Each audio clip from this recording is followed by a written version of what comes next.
இவங்கிட்ட இருந்து நான் இதை எதிர்பார்க்கவே இல்லைங்க. ஒரு குட்டியாக ஒரு டைரி வாங்கி வச்சுருக்கான். அதில் எழுதி கொண்டு வந்திருக்கான். Tiffin is late 11 o'clock.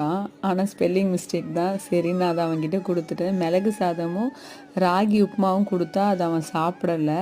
சரி காரம் எப்படியாவது சாப்பிட்ணுன்ட்டு தான் நான் வந்து பார்த்திங்கன்னா அவனுக்கு ஸ்வீட் பண்ணி கொடுக்கல. ஆனால் நான் எடுத்து வச்சுருந்ததை அவன் பார்த்துட்டான். ராகி வந்து ப்ளைனாக எடுத்து வச்சிட்டேன். ஏன்னா எனக்குமே ஸ்வீட்னால் பிடிக்கும்.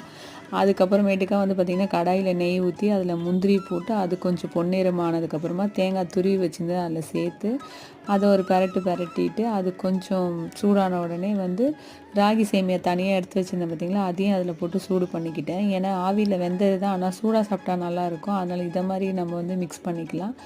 ஏலக்காவும் போட்டுட்டு அப்புறமா வந்து வெல்லம் வந்து பொடிச்சு அதையும் அதில் போட்டு நல்லா மிக்ஸ் பண்ணிவிட்டு நல்லா சுட சுட வந்து எடுத்துன்னு போய் கொடுத்தா, ஏம்மா இவ்வளோ சூடாக கொடுக்குறேன்னு என்னையே ஒரு கேள்வி கேட்டு அப்புறம் சாப்பிட்டாங்க.